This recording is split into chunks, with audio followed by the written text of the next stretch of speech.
Voltei, trazendo mais um review aqui no Monkey Madness 2021, né? No mês de outubro, um review de filme de terror a cada dia. No dia de hoje, então, o quinto review deste ano, né? De filme que eu vou estar falando desta vez, como vocês viram pelo título, é O Exorcista, né?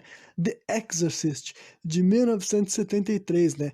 Acho que talvez será o terceiro filme mais antigo da lista desse ano, né? Os dois mais antigos foram os dois primeiros que eu analisei, né? E O Exorcista é um grande blockbuster, né? Que a gente chama assim de, porra, um sucesso do cinema, um clássico de cinema, um tipo de filme que basicamente o único jeito de falar sobre ele, né, é spoilando, é falando a respeito das opiniões particulares, cena por cena, porque, né, basicamente todo mundo vivo que já quis assistir esse filme já assistiu, né? Não é o tipo de filme que qualquer pessoa do mundo não conheça, sabe? Se tu sabe que filme é O Exorcista, ou tu nunca viu porque tu não quer ver mesmo, não tem o menor interesse, ou tu já assistiu pelo menos uma vez, né? Porque sempre vão falar desse filme, né? Um filme que já existe aí o quê? Nossa, há mais de 50 anos, acho que vai fechar 60 anos daqui a pouquinho, né?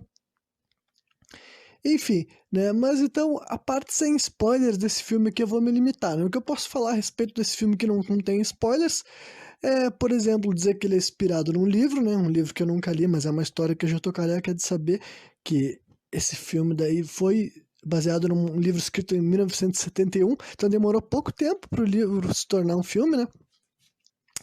E, além disso, outra coisa que muita gente não sabe é que esse filme daí, né, ele rendeu duas sequências e dois ou três filmes que vieram antes, sabe? Só que, como é de se imaginar, todos esses filmes são ruins demais, por isso que ninguém fala, né? Até hoje em dia as pessoas tratam O Exorcista como se fosse um único filme e não uma franquia, porque o resto é muito ruim. Um dia até eu tenho que assistir todos os outros filmes que eu nunca vi, né? Esse primeiro filme do Exorcista, eu não sei quantas vezes eu já vi ele, sabe? Eu devo ter visto algumas vezes quando eu era criança, e agora, depois de adulto, eu devo ter visto já pelo menos umas 3 vezes, né?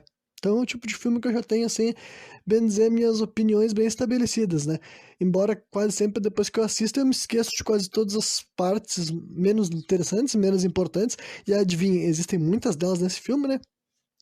E a coisa, por último, a última coisa que dá pra falar é que o Exorcista ele tem o título de ser, tipo, o primeiro filme de terror, tipo, oficialmente de terror, sabe? Deliberadamente de terror a ganhar prêmios da academia, né? O que que é isso? Ganhar Oscar, né? Até onde eu sei, ele ganhou 3 Oscars e foi indicado para mais de 10, né? E isso daí simplesmente não acontece, né? Não acontecia lá na década de 70 e hoje em dia também ainda não acontece, né? Lá ainda muito mais, né? Durante muito tempo o cinema de terror ele era muito assim visto como abaixo de outros gêneros, talvez, sabe? As pessoas sempre torciam o nariz como se nesse gênero e tal não pudesse ter uma história bem feita, atuações boas, um roteiro bem escrito, enfim, várias coisas que a gente sabe que pode acontecer, né? Mas é meio que até hoje em dia é comum, né? Filmes de terror ganhar Oscar é uma coisa muito, muito raríssimo, né? Não acontece com muita frequência. Então, o Exorcista ele tem esse mérito, né? Pra você ter uma ideia, acho que ele até ganhou um filme. Uma das categorias que ele ganhou recebia como, tipo assim, melhor atuação num drama, sabe? Tipo, tudo bem que também tem drama nesse filme, né? Mas, cara, é um filme de terror. Não vem dizer que a atuação é um drama. Melhor atuação, pronto, X, né? Mas eles tinham que inventar alguma justificativa pra poder falar bem de um filme de terror num Oscar, né? Mas, enfim, depois de dar toda essa explicação, né? Agora, então, eu vou falar a respeito do filme em si, sabe? Cena por cena, que nem eu tenho feito nos programas até agora, né? Spoilando, discutindo, falando o que que eu acho, o que que eu penso a respeito desse filme, que é tão famoso, né? Arrecadou tanta grana, enfim, marcou várias gerações, não é nem pra dizer que ela marcou uma geração, já deve ter pelo menos umas 3 gerações de pessoas diferentes que conhecem esse filme, né? Então vamos lá. O filme ele começa no norte do Iraque, né? É uma escavação arqueológica e durante os primeiros 5 minutos a gente vai vendo algumas cenas se desenrolando aí nesse contexto, né? Tem o, tem o velho que a gente vê aí nessa cena, um padre que até então a gente não sabe que ele é um padre, ele é o exorcista, né? Pra quem não sabe, é esse velho que a gente vê desde o começo aí e tal, né? Aí alguns objetos são desenterrados, tal, chamam ele, né? Os locais chamam ele para fazer isso, dá para ver que ele é alguém que está responsável por essa escavação, né? E daí depois a cena mais importante de todos os acontecimentos rola no final, né? Que ele dá de cara com uma estátua, com uma imagem de deus, na verdade um demônio, ele é um rei dos demônios, de uma espécie de demônios na mitologia suméria, se não me engano, não sei se é Suméria ou Síria, é Síria, isso. O nome da entidade é Pazuzu, né? Esse nome nunca é dito no filme, mas até onde eu sei, esse nome é dito no livro. Parece que no livro eles realmente falam que o demônio que possuiu a menina, a garota, né, se chama Pazuzu. Mas aqui no filme ele nunca chega a receber esse título mesmo, mas, né, talvez no futuro, quando eu for me referir à entidade, eu chame ele de Pazuzu, porque até onde a gente sabe é ele, né? Até porque aparece a estátua dele daí e tal, mas daí é o tipo de pessoa que tem que. As pessoas têm que ter feito uma pesquisa a mais para saber a respeito disso, já que no filme não é dito, né? E é o momento final dessa cena, né? Esse velho daí, o exorcista, ele dá de cara com uma entidade, com uma imagem, né? Uma estátua desse rei dos demônios, né, chamado Pazuzu. Depois a gente vai para Georgetown, que é uma cidade ou um bairro, eu não sei, que fica lá em Washington, né, capital dos Estados Unidos. E daí depois a gente vê uma mulher, né, que o nome dela é Chris. Chris, deixa eu me lembrar o nome dela. Uma hora vai aparecer aqui, uma anotação do nome dela, né? É uma mulher daí e tal, que dela mostra ela se acordando, né? E ela chega, ela escuta os barulhos do sótão, depois ela fecha uma janela, dá um beijo na testa da filha dela, que é a Regan, né? Regan é a guria que vai ser possuída pelo demônio, pelo Pazuzu nesse filme, né? Aí, na manhã, isso daí acontece no período da noite, né? Depois mostra na manhã seguinte a Chris, que é uma mulher que ela tem empregados, pelo menos 3 empregados a gente vê regularmente nesse filme, sabe? Uma senhora que cuida da casa, assim, por exemplo, fazendo faxina e cozinhando. Outra menina que eu não sei exatamente qual é a função dela no negócio, mas ela parece ter uma função mais, assim, de auxiliar, ajudante da Chris em si, alguém que cuida da agenda dela, talvez. E por último, tem um senhor, né? Um coroa mais velho, assim, tal, que ele faz as funções, assim, né? Deve ser do quintal e de mover coisas e cuidar desse tipo de situação, né? E daí a Cris fala pra esse velho daí que ela andou ouvindo barulho no sótão, que é pra ele, né, pegar e colocar umas ratoeiras, porque há ratos no sótão. E o velho até fala assim, tal, que não, que tá tudo limpo, que não tem como ter rato no sótão. Então, né, esse deixa é o primeiro indício de que tem alguma coisa já rolando na casa deles, apesar de que ainda é muito cedo pra falar que é algo sobrenatural, né? Aí depois mostra que essa Cris daí é gravando a cena de um filme, né? Então a gente descobre que ela é uma atriz, por isso provavelmente que ela tem tanta grana, né? Porque para ter 13 empregados e tudo mais, com certeza não é uma pessoa pobre, né? E depois nós vemos o padre, né?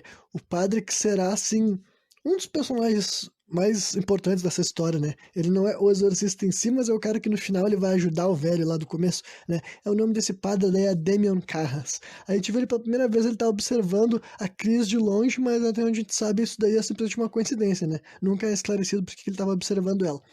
Aí mais ou menos, isso a gente já tá chegando nos primeiros 15 minutos do filme, né? Um filme que tem mais de 2 horas, então até que é um filme longo, né? E é a primeira vez que a gente escuta a música Tubular Bells. Pra quem não sabe, Tubular Bells é a música tema do Exorcista, né? É uma música muito icônica, né? Também marcou várias gerações. Eu confesso que hoje em dia eu não sinto qualquer temor por ela. Me lembro que essa música já foi. Muita gente falava que essa música era assustadora, sinistra e os caralhos. E realmente eu me lembro que no passado ela tinha esse efeito. Mas confesso que hoje em dia ela simplesmente é uma música que eu acho legal, tranquila. Mas eu não consigo associar ela nada com realmente uma coisa assustadora, né? Enfim, essa é a primeira vez que a gente escuta ela, e depois a gente só vai ver ela mais uma vez, que é no final do filme, né? Perto do. Realmente, instantes antes dos créditos começarem a subir, né?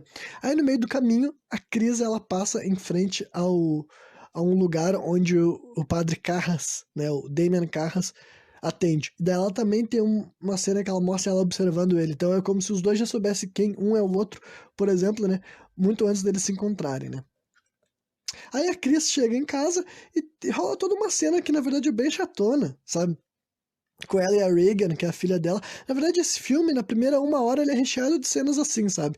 Que, além de elas serem demoradas, arrastadas, né? Ela serve pra estabelecer alguma coisa, tipo, nessa cena aqui, é basicamente pra te entender que a Chris tem uma boa relação com a filha dela, que as duas se amam, duas têm carinho, mas, né, o diálogo é muito chato e, enfim, nada do que elas duas conversam que tem qualquer relevância pra história, sabe?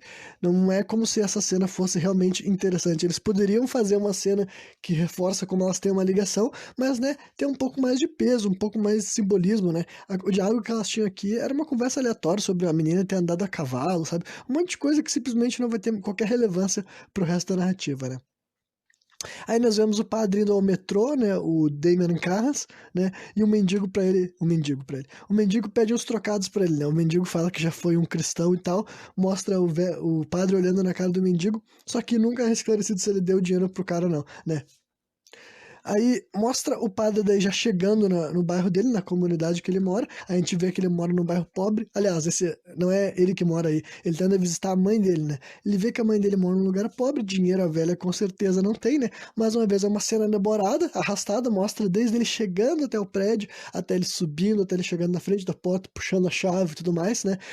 Também a gente vai vendo um monte de diálogos aleatórios, por exemplo, por onde ele passa tem gente falando, e a gente tá sempre escutando esses burburinhos e tudo mais, sabe? Um monte de coisa que é simplesmente para dar, sei lá, um ar talvez de realismo, né? Mas que, considerando que todo mundo tá assistindo o filme sabe muito bem que é uma ficção, eu meio que não valorizo esse tipo de perda de tempo, né?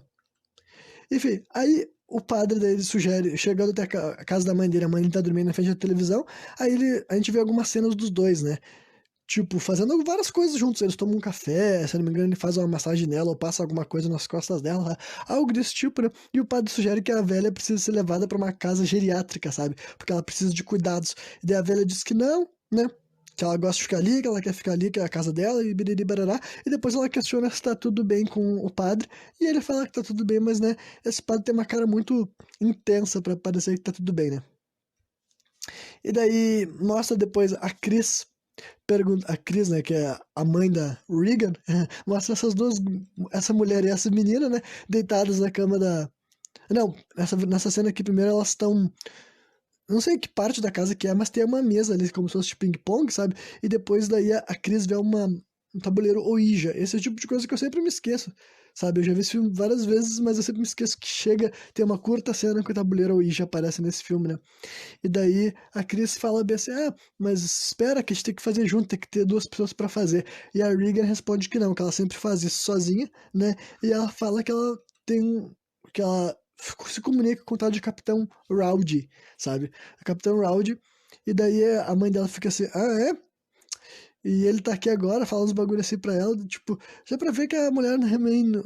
Aquele clássico, né, clichê, que eu dou crédito pra esse filme, claro que ele sendo 73, talvez ele seja um dos primeiros filmes. Eu não sei se ele foi o primeiro filme realmente de possessão demoníaca a passar no cinema, sabe? Mas com certeza foi um dos primeiros, né, a mostrar várias dessas coisas que depois a gente tá acostumado, que é tipo aquele clássica situação de que tá rolando alguma coisa paranormal dentro de casa e os pais negam, ignoram, sabe? Simplesmente se fazem de louco até boa parte do filme e tal. Enfim, e daí depois elas trocam pra uma cena lá em cima, né? Que a Cris tá colocando a filha dela pra dormir, né? E daí elas começam a planejar assim, os passeios que elas vão fazer no dia do aniversário da Regan, sabe? Que eu não sei se era no dia seguinte ou tava pra chegar, sabe? Elas falam, ah, nós vamos em tal lugar, vamos viajar tal coisa, e biriri, porque eu vou estar de folga, né?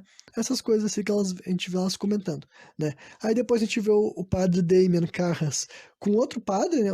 Um tal de Padre Tom, eles estão num bar bebendo um gorozinho, se não me engano, até fumando tão, tanto vê que são os padres que não necessariamente têm a vida mais livre, né, de vícios do que outros padres por aí, né?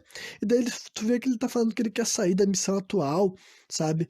Ele fala que acha que perdeu a fé, sabe? E comenta algumas coisas a respeito da mãe dele, sabe? Então a gente vai enxergando essas questões, né, da construção do personagem do Damien Carras, né? No dia seguinte, a Reagan, né, ela escuta a mãe dela brava no telefone, porque aparentemente o pai da Reagan tá na Itália e não ligou pra ela no dia seguinte, né. Essa é outra coisa que não tem muita utilidade no filme, embora seja, ao menos a gente tem que saber quem é o pai da guria, né? Só que ao longo do filme eles falam do pai dessa menina algumas vezes só pra dizer que ele é um cara que tu entende que ele é rico, porque ele tá na Itália viajando.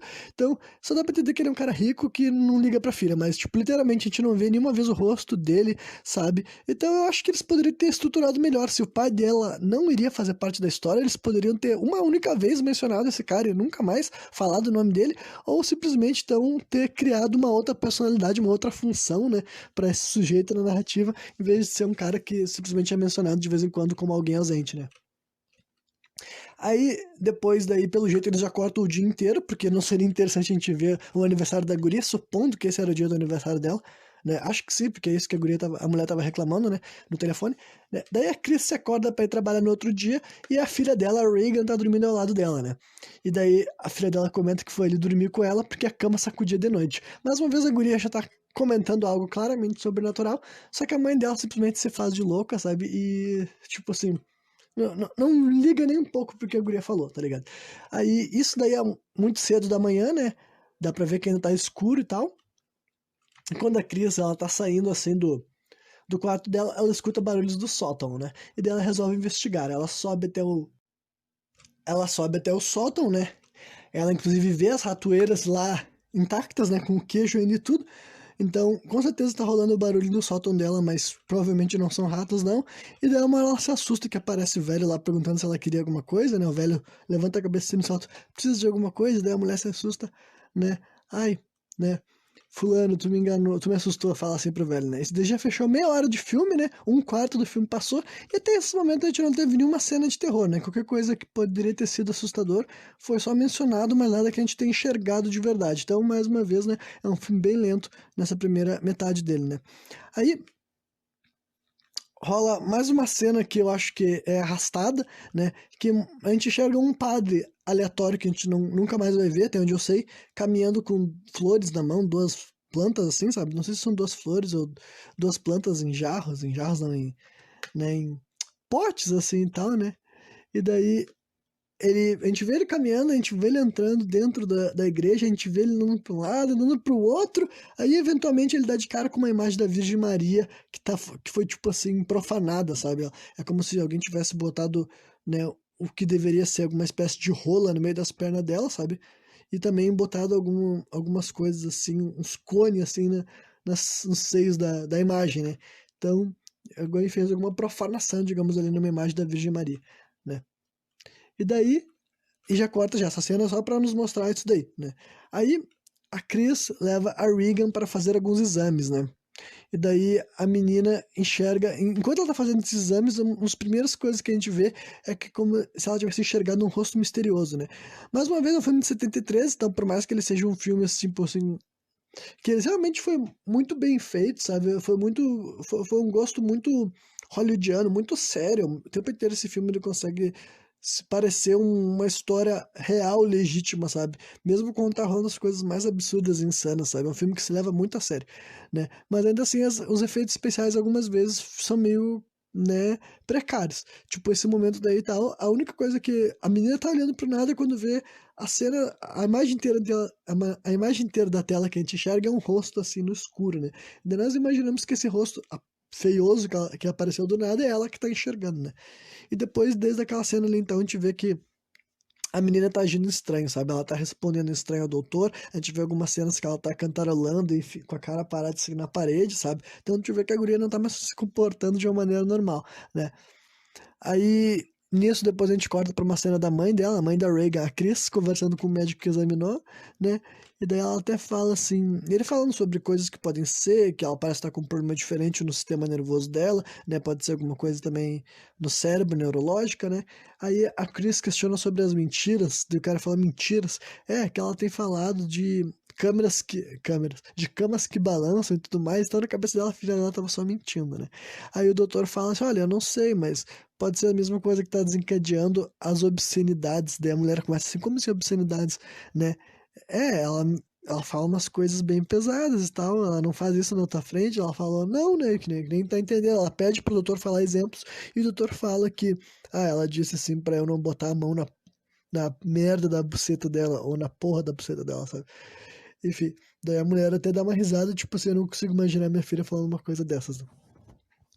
Aí eles comentam sobre as possíveis condições da Regan e depois o cara fala um pouco sobre medicação e sobre a possibilidade de ter que fazer um tratamento psicológico também, né?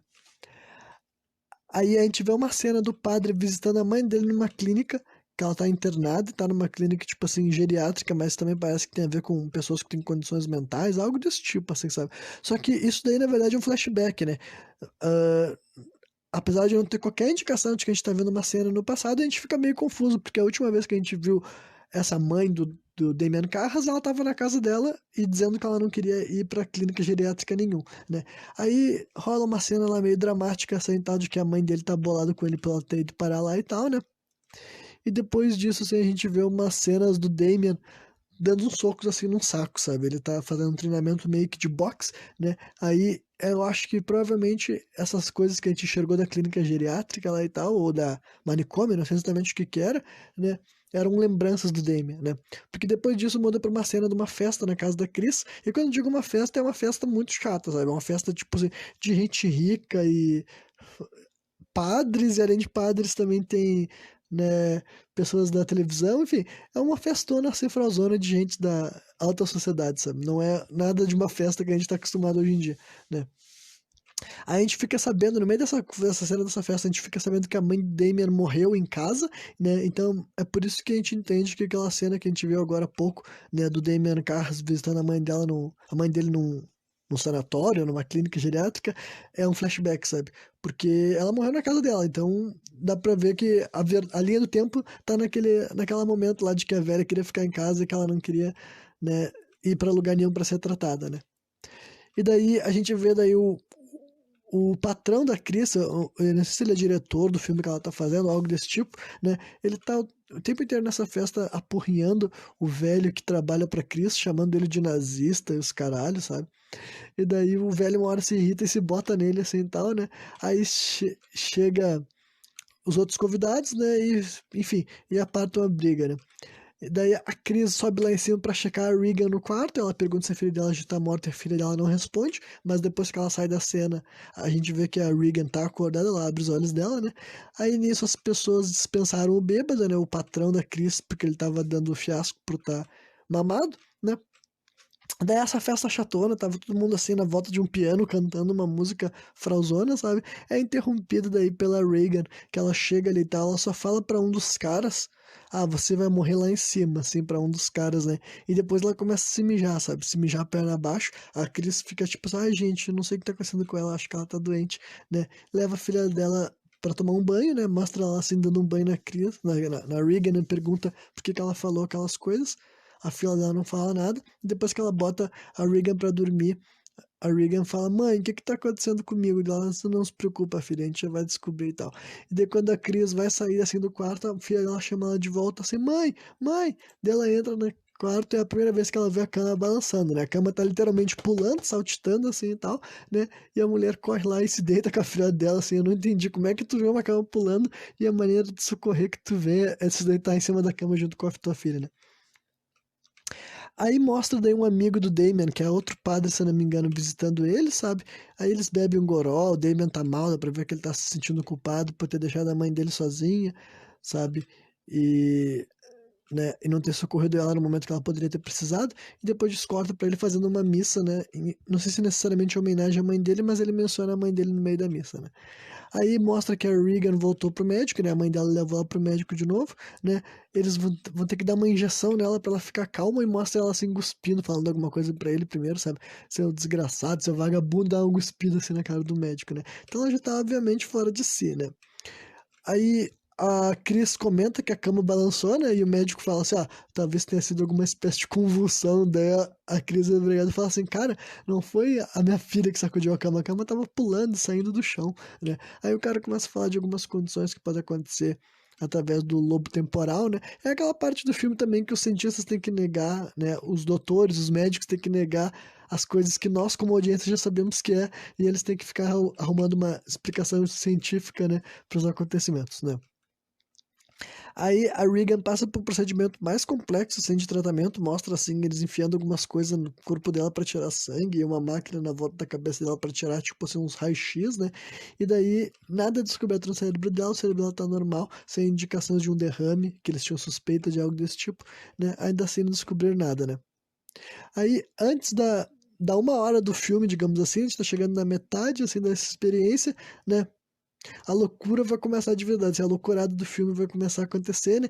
Que já mostra pra uma cena que daí, tipo assim, é como se depois que a Chris visitou o hospital, ela voltou a ligar pros médicos, só que daí pros médicos ir até a casa dela, né?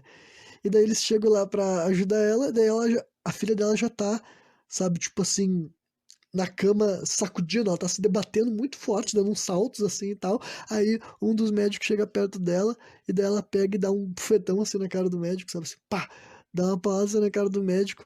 Não, ou é na mãe dela, acho que é na mãe dela que ela dá um tabefão assim, sabe? Ela xinga alguma coisa assim na mãe dela, já fala um palavrão, uma profanidade, dá na cara da mãe dela e os caras seguram ela, dão outra injeção nela, né? E daí a Chris consegue conversar. Chris McNeil, agora que eu achei a minha anotação. O nome da família deles é McNeil, né? A Chris tem um. Ela já tá apavorada, nesse momento ela já tá chorando, sabe? Tá... A atuação dessa mulher também é muito boa nesse filme todo, né? E daí os médicos recomendam que ela deveria fazer mais alguns testes, né? Aí ela vai fazer mais alguns testes nos hospitais, né? O doutor questiona se a Cris tem drogas dentro de casa, sabe? Ela diz, não, nem maconha eu fumo, né? Daí eles falam, bom, agora a única solução é buscar um psiquiatra, né? E enquanto ela chega em casa, a Cris, né? Tá o telefone tocando e todas as luzes da casa piscando, né? Assim que ela atende o telefone, as luzes param de piscar e o telefone ninguém fala também, né? Só que depois as luzes apagam por completo. Né? Depois de alguns segundos as luzes voltam e a gente consegue ver o rosto, aquele mesmo rosto misterioso que a, a Regan enxergou pela primeira vez lá no consultório do médico, ele aparece assim numa das superfícies da casa, né? Aí, nisso daí, a Chris sobe pro andar superior da casa, né? Ela chega no quarto da Regan, a janela tá aberta, ela e as cobertas da Regan estão, tipo, ela não tá tapada, digamos assim, ela tá deitada na cama, mas não tá tapada. Aí a Chris fecha a janela, né? Tapa a filha dela, né? E depois ela desce lá, né, até pra atender a porta, se eu não me engano. Não sei se alguém tava na porta ou simplesmente uma das pessoas que trabalha com ela. Ah, não, tinha alguém na porta sim. E daí a pessoa que abre a porta fala assim: ah, você ficou sabendo? Ela ficou sabendo do que? Ah, pelo jeito você não ficou sabendo. Então, que o Burke morreu, né? Quem é Burke? Burke é o cara que ele era meio que o patrão dela, sabe, o diretor, né? E aí, pra completar também, a guria que trabalha com a Cris na casa dela, essa mulher que é tipo assim, a guria jovem, que é tipo uma secretária dela, digamos assim, fala que ela teve que ir no mercado e como o Burke tava na casa, ela deixou o Burke ali. Então, tu já começa a entender que, tipo assim, ah, então a janela aberta foi o cara que caiu da janela dela, então, né? Mas como assim, ele caiu? Ou será que ele foi derrubado, né? A verdade é que todo mundo assume que ele foi derrubado, né? Pela guria possuída pelo demônio, por isso que ela tava com as cobertas sem estar por cima dela, ela se levantou, jogou o cara pela janela e deitou de novo, né? E enquanto a Regan, não, enquanto a Chris ainda tá sem sabendo que o patrão dela morreu, ela vai começar a chorar, digamos e tal, a gente vê aquela icônica cena, né? Que a Regan desce as escadas, assim, de cabeça pra baixo, sabe? E depois ela começa, tipo, assim, vomitar um líquido vermelho que parece sangue, sabe? Aquela cena daí que assombrou muita gente no passado. Ainda é uma cena muito boa, né? Enfim, aí a gente já troca pra uma parte que tá rolando uma sessão assim de hipnose, sabe? Um hipnoterapeuta tá tratando a Regan, né? Fala, pergunta pra ela como é que ela tá, se tem alguém ali com ela, essas coisas e tal. E daí ela fala que talvez, que eu não sei o que ela dela. Daí o cara consegue trazer o demônio à tona, sabe? Ele começa a falar assim: ah, se tem alguém com ela, também tá hipnotizado, agora eu quero que você apareça e tal. Quando vê essa cara dela fica com uma expressão diferente, ela já tá começando a utilizar a maquiagem que depois o rosto dela ficará famoso na internet, né? E no mundo, antes da internet também, né? E daí ela pega e dá enfia a mão nos bagos do cara, sabe? Aperta as bolas do cara assim, e o outro cara que tava lá na sala, que era o médico daí e tal, chega lá e ajuda, né, o doutor que tava tendo, o hipnólogo que tava tendo as bolas esmagadas, né? Aí depois a gente vê um gordinho, assim, tá, um bigodudo sentado numa arquibancada, enquanto o Damian Carras, né, o padre aquele, tá correndo assim, num circuito assim de corrida mesmo, né? Aí o velho se levanta pra falar com ele, né? E ele fala, ah, eu sou um inspetor, um investigador, algo tipo isso. E eles começam a conversar, sabe? Ah, tu sabe quem é Dennis Burke? Tu sabe como é que ele morreu, né? Daí eles comentam a respeito de algumas coisas, sabe? Falam sobre bruxaria, esse tipo de coisa, né? É uma cena meio longa e meio chata, sabe? Tipo, mas vamos tentar falar sobre as coisas que têm alguma relevância. O inspetor comenta sobre o fato de que a cabeça do Dennis Burke estava completamente torta, né? Quando ele foi encontrado, né? Daí o cara até falou assim, ah, isso não foi causado pela queda, né? O padre perguntou ao inspetor, fala assim, olha, é possível, mas é muito improvável, né? Porque daí o inspetor já fala que o que ele imagina é que alguém torceu o pescoço do cara para trás antes e depois arremessou ele pela janela, né? E daí ele dá a entender que ele quer saber se o padre vai contar pra ele alguma coisa que teria alguma relevância sobre essa história, sabe? Alguém que tivesse alguma ligação com a bruxaria, alguma revolta contra a igreja, até ter algum pouco da conversa deles que talvez dá a entender que o inspetor esteja suspeitando do próprio Damian Carras, né? É um diálogo assim que ele tem seus pontos altos, mas ainda assim eu acho que, como várias cenas desse filme, ele poderia ser cortado, remover algumas beiradinhas dele, ele seria mais redondinho, mais interessante, menos cansativo, né? Aí vamos para mais uma cena que os médicos falam a respeito da alucinação da Regan, né? Nesse momento a Chris está numa sala assim rodeada de médicos, ela tá sentada numa mesa que tem um monte de gente na volta dela, especialistas e tal, e ela tá apavorada, chorando, já ela começa a xingar, ela fala assim, mas porra, 83 médicos e ninguém sabe, 88 médicos e ninguém sabe me falar alguma coisa que vai ajudar minha filha. Aí um deles começa a sugerir o exorcismo, né? Que é muito curioso que quem vá sugerir um exorcismo para uma mulher dessas seja, né, uma figura desse tipo. Mas ainda assim, ele fala a respeito, né? O médico que está falando sobre isso, ele fala que isso daí é um processo que ele acredita que pode funcionar mais pelo poder da sugestão, né? Porque ele acredita que a pessoa que está sofrendo alucinações de estar possuída por um demônio, ela está com um problema psicológico. O problema dela não é o demônio que está ali de fato, mas sim o fato de que ela acredita que está um demônio dentro dela. Então, dessa forma, um exorcismo pode ajudar, porque o exorcismo pode ser o que ela precisa para acreditar que o demônio foi expulso, sabe? Então, isso daí basicamente é a explicação que o médico deu pra ela, né? Mais uma vez, né, hoje em dia esse tipo de coisa fica ainda mais bobo, mais estúpido, porque hoje em dia todo mundo já tá meio que sabe o que é um exorcismo, né? Mas nessa época desse filme, digamos assim, fazia mais sentido dar essa explicação pra audiência, né? Não se esqueça que esse filme é de 73, né? Enfim, aí o inspetor investiga a cena da morte do Burke, né? O lugar onde ele caiu mesmo morto, que é no final de uma escada que tem próximo à casa dos McNeil, né? Das McNeil, né? E depois ela visita a residência da Chris, né? Aí é uma cena, né, que eu vou ter que catalogar também como chatona, já deve ter visto uma cena, deve ter visto isso já deve ter se tornado um ponto recorrente desse episódio, que eu tô descrevendo várias cenas como chatas, mas foi o jeito que eu me senti mesmo, sabe? Honestamente, é o tipo de filme que, ainda mais nessa primeira uma hora, que eu ainda acho que eu nem sei se já chegamos a uma hora de filme, né?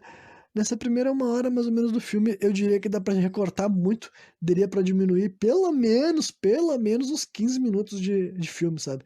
E deixar ele mais enxuto, sabe? Fazer a gente perder menos tempo vendo coisa que não tem lá tanto interesse pra nós enquanto audiência, né?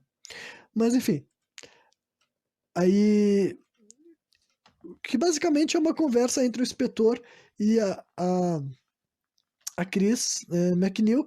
Ele faz perguntas sobre a casa dela, sobre a filha dela, sobre o cara que trabalhava com ela, né? Pergunta se a menina não sabe se o Burke tava, entrou na sala dela, no quarto dela, daí a mulher responde que não tem como a filha dela saber, porque a filha dela estava muito dopada, muito, né, anestesiada. Daí quando o investigador vai embora, o inspetor dá as costas, né? A gente tem mais uma pílula de loucurada que aí compensa, né? Realmente são os pontos altos que compensam toda essa chatice que rola nas outras cenas, né? Que daí é a hora que a guria, a Cris, assim que o inspetor dá as costas, ela começa a ver uns berros lá em cima. A Cris chega no quarto da filha dela, ela abre, né? Aí tá a Regan, né, que tá possuída pelo demônio já, nesse momento qualquer pessoa que visse ela já saberia que ela não tá normal, né? Tá com a cara dela cheia de cicatrizes e marcas, ela, né, e feridas mesmo, né? E daí nesse momento ela tá enfiando um crucifixo, né? Enfiando um crucifixo na própria buceta, assim, né, na vagina, pra não ficar tão ofensivo, gente. Mas essa cena é ofensiva, não tem como não ficar ofendido por isso, sabe? Tá a guria batendo na própria vagina dela, assim, com um crucifixo, e ela tá falando assim, deixa Jesus te comer, né, por causa que ela, sempre que ela fala com a voz do demônio, ela fala com outro dublagem, né, eles não colocaram a voz da menininha, que dubla ela em versão demoníaca, tanto dublado em português quanto o áudio original em inglês, é uma voz grossa, assim, grave, né, daí ela tá assim, deixa Jesus te comer, aí a mãe dela chega assim, Regan, para com isso, tenta segurar os braços da filha dela. Daí a filha dela fala assim, me lambe, e agarra a cara da mãe dela, enfia a cara da mãe dela na buceta dela ali e tal. Meio que a gente não vê muito bem, né? Mas quando ela tira a mulher daquele lugar, tu vê que ela tá com a cara toda suja de sangue. Então, obviamente, ela foi esfregada na ferida ali e tal. E daí ela dá um bufetão assim na cara da mulher, assim, da Chris, né? E daí ela cai assim no chão, né? E daí ela tenta chegar, se arrastar em direção à porta, né? E a porta fecha, os móveis já se balançam, né? E daí ela fala assim, sabe o que ela fez? A safada da sua filha. E a cabeça dela começa a girar e começa a torcer, né? Só que essa cena daí, por exemplo, ela já acaba nesse momento, sabe? Então, é como se a gente nunca soubesse o que aconteceu depois ali, né? Obviamente que a Cris não morreu, ela continua viva, ela só foi humilhada pelo diabo e esfregada na vagina ensanguentada da filha dela, e depois viu a filha dela girando a cabeça em 360, né? Mas ainda assim, ela só pula, né? Depois que rola essa cena daí no final, né? Muda pra cena que a Cris já tá se encontrando com o Damien, né? Aí sim, chegando a 1 hora de filme, né? Finalmente eles vão se encontrar, vão se conhecer pessoalmente. A Cris já tá com uma aparência totalmente diferente do começo do filme, ela já tá desgastada, abatida, né? Essa rotina de estar convivendo com a filha endemoniada com certeza tá acabando com ela, né? E eles começam a conversar, né? E nessa situação, ainda por cima, o descrente é o Damien, né? Quando ela entra num assunto assim de exorcismo, ele fala assim, porque esse padre, além de ser padre, ele é um psiquiatra, sabe? Essa é a questão dele, por isso que ela foi atrás dele, digamos assim. Daí, mas ele fala que não existe exorcismo, sabe? A única coisa que existe são doenças psicológicas e tudo mais, eu já vi vários malucos, né? Enfim, só que daí a Cris se desespera, começa a chorar, e o Damien aceita visitar a casa dela, conhecer a filha dela pra saber o que tá rolando, né? Aí a casa visita a residência do McNeil, né? E o bom é que, pelo menos desse momento em diante do filme, o ritmo vai acelerar razoavelmente. A gente vai parar um pouco de ver cenas bem enroladas e desnecessárias, né? Pra começar, quando o carro chega lá, a guria está totalmente tomada pelo demônio, né? Então a primeira cena deles conversando, assim, eles trocam uns diálogos, né, umas farpas, ele tá conversando com a guria sozinha, a guria já tá, tipo assim, amarrada, sabe? E a cama tá revestida com proteção, porque se acostumaram com o fato de que ela bate de cabeça e tenta se ferir sozinha, né? Aí o Damien tenta fazer umas perguntas pra ela, meu nome é Damien Carras, qual é o teu nome? Ele tenta tratar ela como se fosse uma pessoa com problemas, entendeu? E não, né, uma pessoa que tá com um demônio encostado, né? Ou dentro dela, né? Aí, a primeira coisa que o demônio fala pra ele, que deixa ele meio assim, tremendo na base, é quando ele dá as costas pro demônio e o demônio fala assim: ah, tem um trocado para o sacristão, padre, que foi exatamente o que aquele mendigo falou pra ele lá no começo desse filme, sabe? Aí ele dá uma tremida, ele olha pro lado assim e tal. Daí quando vê assim, a sua mãe tá aqui com a gente também, né? Que o demônio já tinha dito que, a gente tá aqui com ela. E agora ele falou assim, tua mãe tá aqui com a gente também, né? Aí ele chega assim na cara da guria possuída e fala assim: ah, qual é o nome de solteira da minha mãe? Se você é o diabo mesmo, que não sei o que lá. Aí nessa cena que ele leva uma vomitada na cara, né? Aquele vômito que é bem verde e tal. Eu prefiro esse vômito daí que não é muito realista, porque daí pelo menos diminui o efeito de nojeira, sabe? Apesar de ser uma coisa assim com um aspecto nojento, tu sabe muito bem que é alguma coisa fabricada artificial, sabe? Porque essa cor daí é muito diferente de vômito real, pelo menos os que eu já vi, né? Aí na hora. Daí mostra assim a Cris passando a roupa do padre, né, porque tiveram que limpar a roupa dele depois que ele foi vomitado, né? E depois eles começam a conversar e rola um desentendimento assim tal, porque o Damon fala assim: ah, eu não sei ainda se tua filha tá hum, passando por um processo assim de possessão e para pedir uma permissão demora, e biriri, né? Vem com os papos assim e tal. E dá pra entender que ele não vai ajudar ela, ele vai largar, que ele fala assim: ah, eu não tenho como te garantir que isso vai dar certo. Daí ela fala assim: ah, se tu não pode me garantir que o exorcismo é uma coisa que vai prejudicar a minha filha, eu aceito qualquer coisa, porque nada pode ser pior do que isso, né? Aí o Damon larga, né? Ele como se ele não fosse continuar no caso, só que daí já a gente vê mais duas cenas chatas com o Carras, né? Que é basicamente uma que ele tá ouvindo uns áudios da menina antes dela ficar endemoniada, que é só uns áudios, mais uma vez, que não adiciona em nada, sabe? Literalmente, é uma conversa dela mandando uma mensagem pro pai dela, só que, tipo, o pai dela não tá nem, sabe? Ela tá deixando uma mensagem na secretária eletrônica. E ainda por cima ela não sabe o que falar. Então ela fica o tempo inteiro assim, ai, eu não sei o que eu falo, mãe. O que que eu falo? Então, tipo assim, de todas as coisas chatas que eles poderiam nos dar, essa é a mais chata de todas, né? Aí depois troca pra uma cena daí dele dentro, assim, da igreja, do culto, dividindo uma hóstia e falando algumas coisas pertinentes com o fato dele estar no meio da igreja, né? E aí depois dessas duas cenas daí a gente já volta pro quarto da Regan, indicando que ele não conseguiu desistir desse caso, que ele vai tentar descobrir o que tá acontecendo, né? Aí é como se ele fosse realizar um exorcismo, só que, né, como ele ainda não pode pela igreja, digamos assim, o que ele tá fazendo ali é coletar provas, né? Primeiro o demônio fala com ele em latim, depois francês, outros idiomas, né? E depois até ele fala assim, ele puxa alguma coisa e fala assim, o que que é isso? O demônio pergunta pra ele, o que que é isso? É água benta dele. Ah, não, tira isso daqui. Daí ele joga a água benta, assim, o demônio se contorce e tudo mais, né? Daí, depois que isso rola, ele desce, ele se encontra com a Cris, né? E ela tá no telefone, pelo jeito ela tá falando no telefone com um cara que ela tava saindo e tal, né? Tanto é que daí o padre pergunta sobre o pai da Regan, né? Daí a Cris fala que o cara não tá sabendo de nada, porque ele é um pai que mora longe, né? Aí o Coisa comenta pra ela, olha só, eu joguei água benta na tua filha lá em cima, e ela reagiu. Só que a moral da história, isso não era água benta, era água da bica, né? Era água comum, normal. Então eu achei estranho ela reagir daquele jeito, sendo que não era, né, água benta de verdade, né? E daí então, eu não sei se isso daí é o tipo de coisa que vai ajudar na hora de tentar comprovar que esse caso é de uma possessão demoníaca, né? Aí a Chris resolve confessar que a Regan matou o Burke, né? Então, apesar disso nunca ter sido mostrado pra nós, a própria Regan, né, ela já tinha informações suficientes pra achar que foi a filha dela que matou o cara, né? Só que no caso ela sabe também que não foi a filha dela, né? Mas então aquela cena que ela tava lá conversando com o inspetor mostra que ela tava se fazendo de louca, né? Mas ela nunca ia denunciar a própria filha, né? Ainda mais sabendo que se trata de uma possessão, né? Aí mostra que o Damien foi tentar descobrir o que o demônio falou, né? Algumas das coisas que o demônio estava falando na conversa entre eles, pra ver se ele tinha falado algum outro idioma, né? Aí um cara fala assim, ele tá falando no nosso idioma. Só que ele falou de trás pra frente. Aí o cara reproduz o áudio, dá pra ver que ele fala assim, dê tempo para a gente, sabe? Sabe? Como se eles precisassem de mais tempo pra conseguir matar a guria, dominar. Eles falam assim, a gente vai matar essa guria. Depois, ele tinha perguntado qual era o nome do demônio, e o demônio falava assim, eu não sou ninguém, eu não sou ninguém, né? E também dá pra ver que ele tá falando assim, eu temo o Padre Mary, eu temo o Padre Mary, que é o Padre Mary já tá chegando, já tá voltando pro filme, né? Na última meia hora, mais ou menos, ele entra em cena.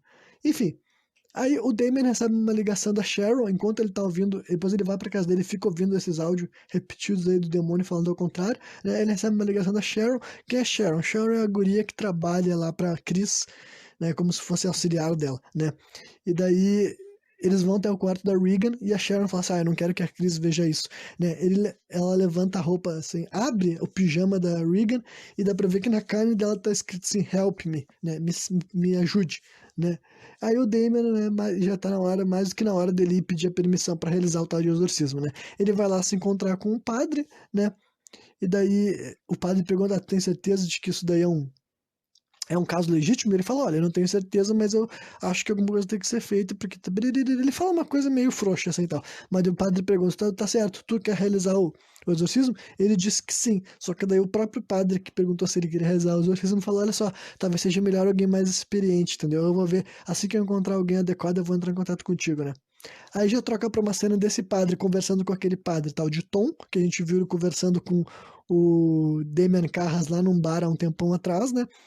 Aí os dois começam a conversar e eles falam assim: vamos chamar o padre Lancaster Merrin, né?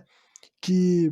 Mas ele não estava no Iraque, né? Daí ele fala: não, ele já voltou do Iraque faz uns 3 meses. Tanto eu imagino que aqueles acontecimentos que a gente viu no começo lá do filme faz uns 3 meses atrás, né?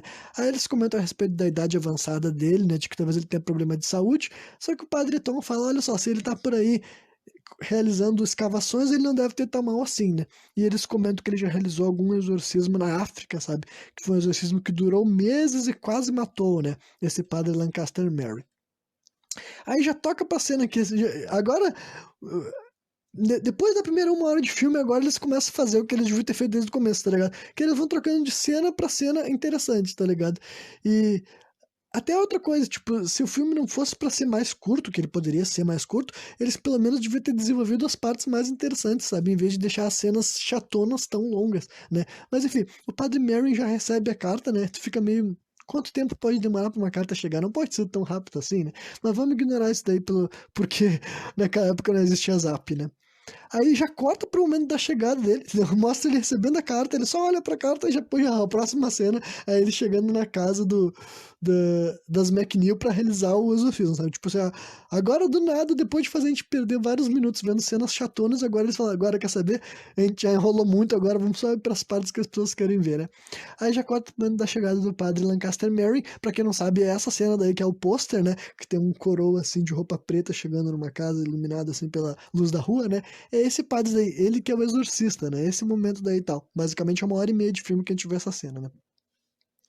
Aí ele entra lá e daí ele já pergunta se o padre Carras tá aí, né?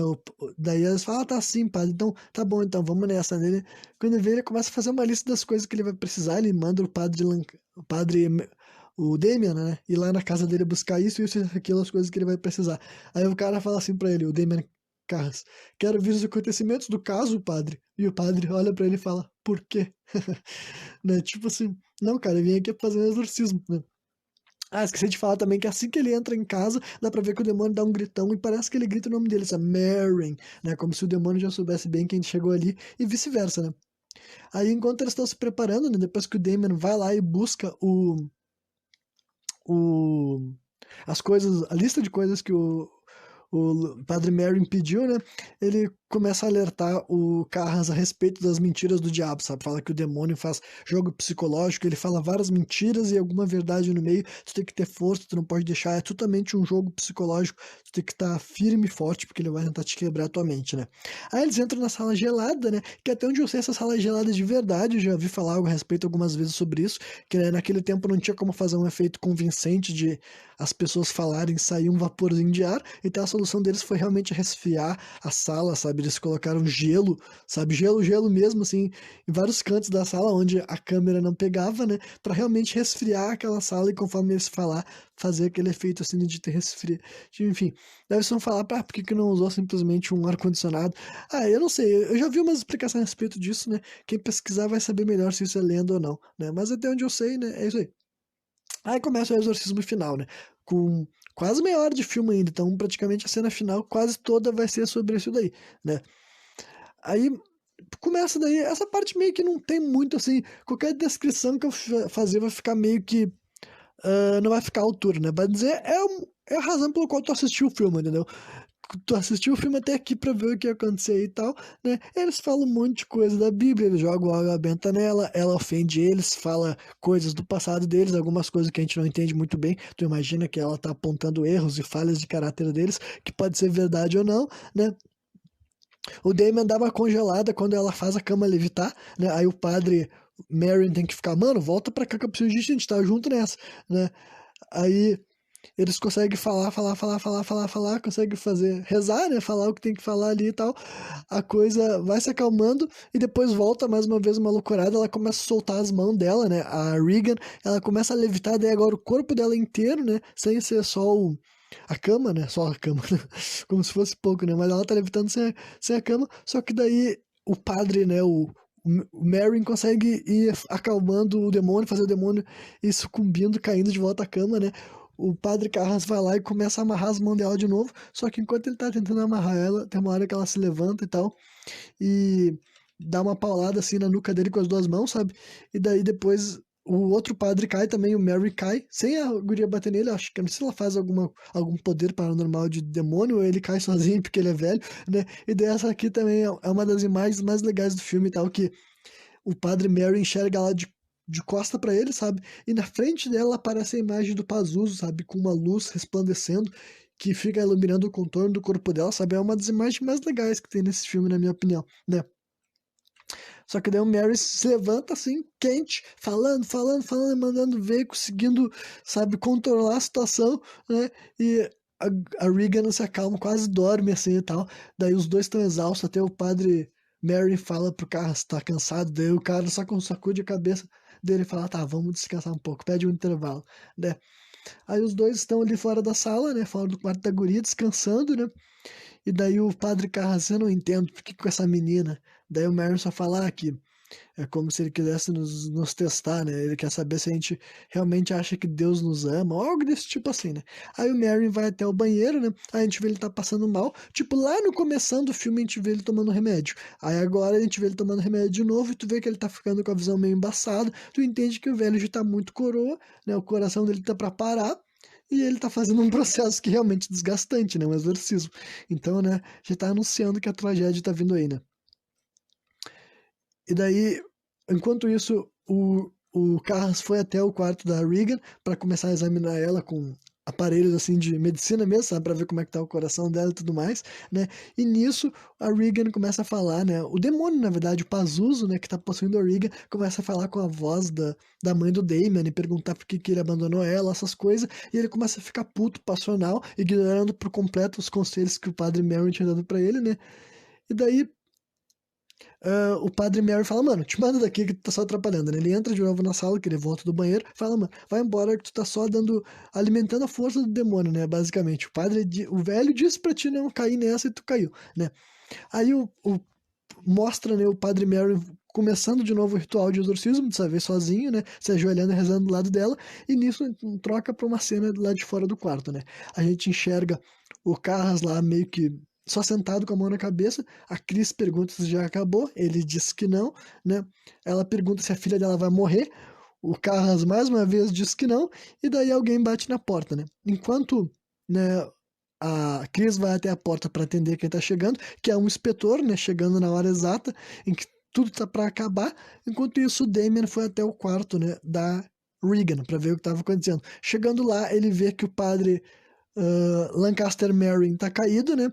E a Regan tá assim, sem estar tá presa, sem estar tá amarrada, ela tá encostada num dos pés da cama, digamos assim, sabe? Sentada na cama lá em cima, só que ela tá escorada num dos pés da cama assim e tal, né? E daí o Damien tenta fazer uma reanimação, né? Tu vê que ele tenta bombear o coração do velho de novo. O velho deve ter tido uma parada cardíaca no meio do exorcismo. Não dá certo, o velho não se reanima mais. Aí quando ele olha pra cama, ele vê que a Regan tá rindo, sabe? A Regan não, né? O demônio que tá possuindo ela. Aí ele ataca ela numa cena muito bizarra, porque ele ataca ela, tipo assim, que nem um ser humano atacaria outro, sabe? Ele meio que se bota nela, deve ter acertado uns socos na cara da guria. Tu fica assim, mano, tu acha que tu vai tirar o demônio aí na base da porrada, né? Aí ele atira a Regan no chão, começa a dar umas porradas nela, começa a esganar ela, e só que ele vê que ele tá gritando assim, entra em mim, né? Ele tá querendo tirar o demônio dentro do corpo dela na base da agressão. Só que de alguma maneira, por mais estúpido, por mais imbecil que seja, meio que funciona, sabe? O demônio sai do corpo da guria e entra dentro do corpo dela. Tanto é que ele se ergue, né?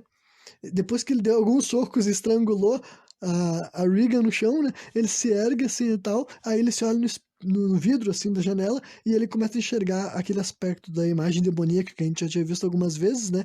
Só que ele começa a ver no rosto dele. Aí tu entende que o demônio não tá mais no corpo da guria, ele também entende isso e ele dá um pulo, assim, ele corre em direção à janela, acho que pra aproveitar os últimos momentos de consciência, talvez, né? Porque se o demônio entrasse no corpo dele mesmo, ia ser muito mais perigoso do que no corpo da guria, né? Aí ele pula pela janela e cai rolando por uma escadaria que tinha lá, vaza sangue da cabeça dele, né? Moral da história, ele morreu, né? Aí a coisa, a Chris, né, a mãe da Regan, junto com o inspetor, chegam lá no quarto, né? E acabou a cena aí e tal, né? A Regan tá de volta ao normal, ela tá assim, mãe. Daí a Chris fica faceira pela primeira vez, tava ouvindo a voz da filha dela de verdade depois de tanto tempo, né? O inspetor vê que tem dois padres mortos, um pela janela, todo fudido, ensanguentado, e o outro caído no chão com uma parada cardíaca, né? Depois a gente só vê daí uma cena assim, só pra dizer o que aconteceu depois, né? Pula pra um dia seguinte, ou não sei o que lá, aí a gente descobre que a Regan não se lembra de nada, tudo o que aconteceu na vida dela desde que ela estava possuída, ela não sabe o que aconteceu, né? Então ela não sabe das mortes, nem nada desse tipo, tá tudo tranquilo, né? A Chris, ah, né? Então, meio que dá pra dizer assim que o mal venceu, tá ligado? Né? Não dá pra dizer que acabou tudo errado, porque pelo menos, né, a guria fica viva, né? A Regan não morreu, né? Mas, tipo, ela sofreu o pão que o diabo amassou ali na mão desse bicho, né? O, o padre Carras morreu, ele se suicidou, bem dizer, né? O padre Mary morreu, então dá pra dizer que o demônio ganhou, né? A única coisa que ele não matou foi a guria, mas ele levou o padre Carras no lugar, digamos assim, eles se sacrificaram em prol da guria, né? E o filme termina assim de uma maneira até, eu não vou dizer assim conclusiva, que, tipo, eu não vou dizer inconclusiva, eu vou dizer conclusiva, na verdade, porque, né, não tem qualquer cena assim que tu enxerga assim, ó, o mal ficou à espreita, sabe? Quando termina depois, a guria vai embora com a mãe dela, um padre que era amigo do padre Carras visita lá a residência dele só pra olhar assim e tal, dizer tchau pra elas, né? E depois ele conversa com o inspetor e o inspetor fala, tá, agora voltou tudo normal. E os dois vão almoçar assim no final do filme, então tipo assim, não fica um gancho pro segundo filme, né? Então, dá pra dizer que se termina a história de maneira conclusiva, mas parando pra pensar, deu tudo errado, né? O exorcismo não deu certo, o cara conseguiu tirar o demônio da guria na base do soco e do enforcamento, né?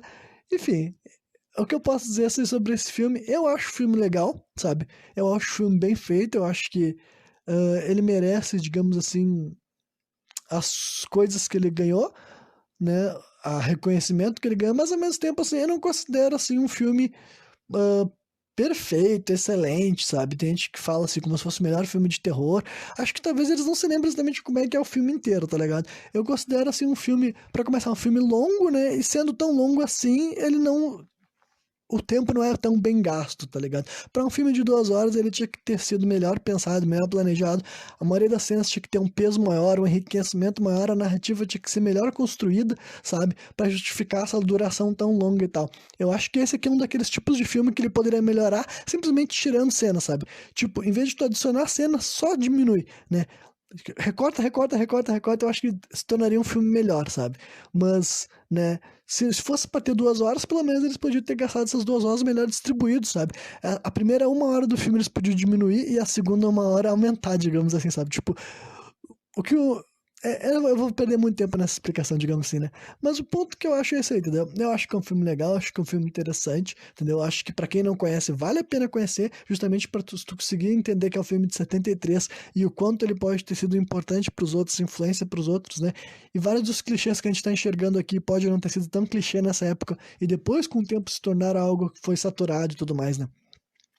Mas, né, de modo geral, eu diria que é um filme bom, é um filme maneiro, mas eu não considero um filme perfeito, eu não considero um filme incrível.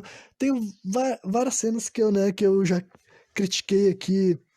ahn, Vocês viram falando que são chatas, né? E pra mim essas são uma das piores críticas que o filme pode receber, né? É chatice. Mas, mas ainda assim, esse filme tem cenas boas, né? A segunda 1 hora é muito melhor, né?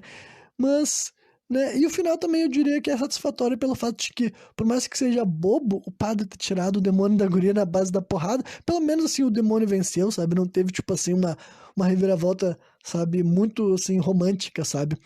Não que a guria não precise ser exorcizada e tal, mas, né, considerando que o padre Carras estava o tempo inteiro arregando, sabe, na hora do... Desde que começou o exorcismo, o outro velho que estava conduzindo, bem dizer, e ele só estava fazendo merda, ele estava sendo enganado pelo demônio, perdendo a cabeça, ele já estava dizendo que era um homem que estava com pouca fé, né? Então não inventaram a história dele simplesmente no final conseguir fazer tudo certinho, tudo direito e ser o exorcista no final da parada, né? Depois que o padre morreu, o outro padre morreu, ele resolveu na base do soco, né? Mas, né, pelo menos conseguiram dar um final de que ao mesmo tempo que as coisas terminam ruim, não deixa a audiência com gosto tão ruim na boca, porque pelo menos a menina, né, que sofreu o filme inteiro, ela termina aparentemente bem, aparentemente saudável, então é isso aí, né? Então, né, essas constatações que eu tinha fazer sobre o filme do Exorcista, né?